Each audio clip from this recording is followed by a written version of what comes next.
The benefits of repeated habits.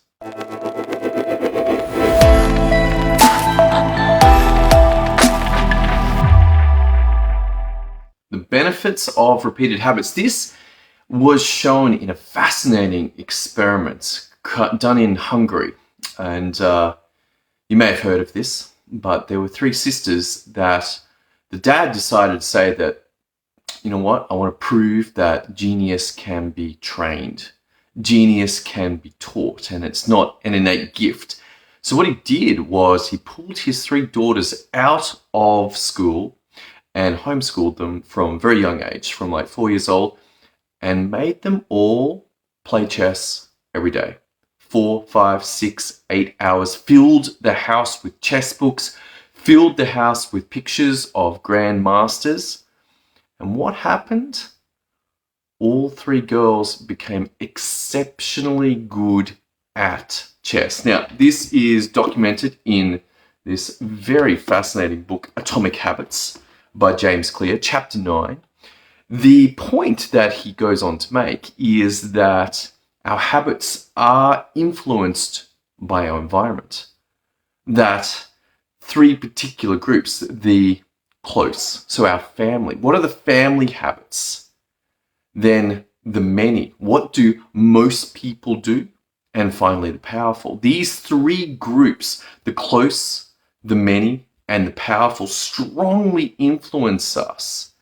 And what was really interesting to me is that this book starts to touch on ideas that I had already seen before in another book about psychology called Influence. Influence is a very famous book by Cialdini. And in it, he speaks of our automatic nature, why human beings will do things that seem strange or almost automatically. And James brings it up as well. He speaks of this as a major time-saving function of the brain, that if everybody is doing something, then most likely they are right, even if they're wrong. That the habits that my family have are being indoctrinated into me before I even have a chance to assess whether they are good or whether they are bad. This brought up some interesting challenges for me. I was like, whoa, what habits am I unconsciously teaching my children?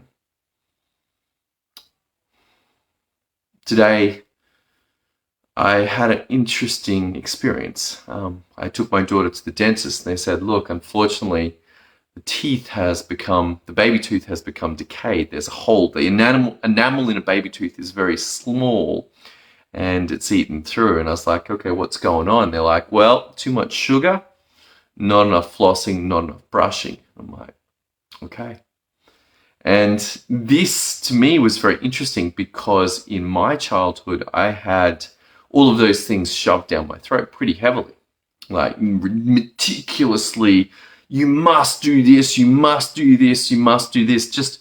There was no choice. And so I feel like I have swung in a reaction to that to be loose on my children with their toothbrushing, and it's costing them.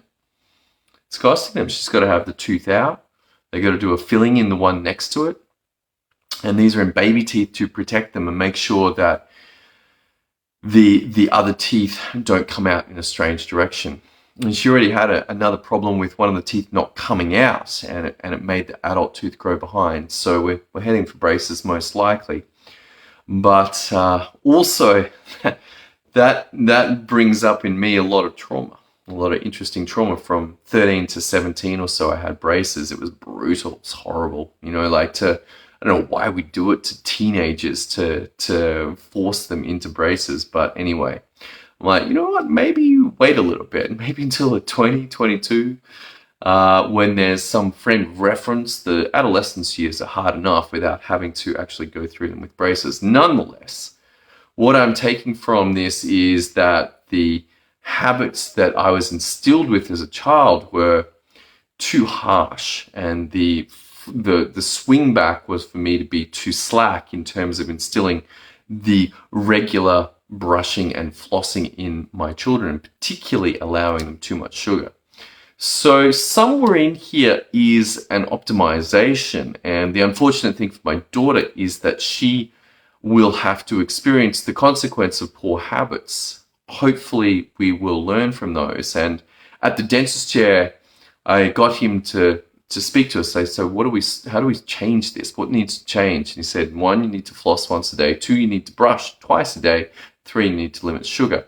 And then I got my daughter to repeat those back. And what was fascinating, she comes to me tonight and says, Dad, can you help me floss? Never had that happen before. So really interesting to see that change in her habits having been made out of this painful situation. All right, that's all I got for you tonight. I hope you got some value out of this discussion about how habits, which are really systems that are being run every day, actually go ahead and create the results that are extreme in some cases, particularly with the Polgar sisters, who became chess prodigies just by focusing habitually on chess. All right, look forward to seeing you next episode as we continue this journey into power systems, create results. See you then.